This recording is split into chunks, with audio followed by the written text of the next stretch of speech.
This is a witch hunt. It's a hoax. Thank you. After a last-minute Hail Mary attempt to delay a New York criminal trial over alleged hush money payments to adult film star Stormy Daniels, Donald Trump appears to have exhausted all efforts to push back a case expected to begin this coming Monday. The first order of business will be jury selection.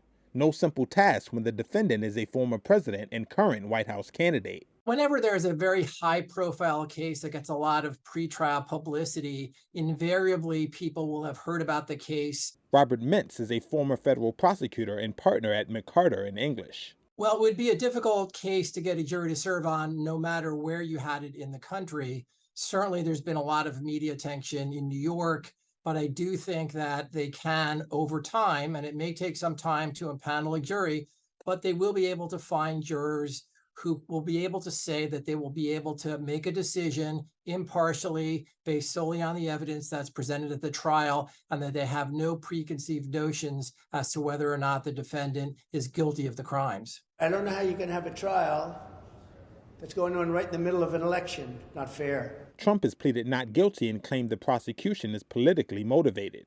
The New York charges for concealing payments may be the lowest level of any of the 4 criminal cases facing the former president, but they may be high stakes for the Republican candidate, who will challenge Democratic President Joe Biden in November. A Reuters Ipsos poll published Wednesday found that some 64% of registered voters described the charges in the hush money trial as at least somewhat serious, compared to 34% who said the charges lacked seriousness.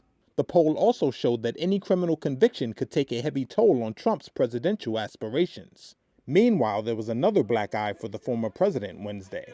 Alan Weisselberg, former Trump Organization chief financial officer, was sentenced to 5 months in jail after pleading guilty last month to perjury charges for lying to investigators and a judge about Trump's finances.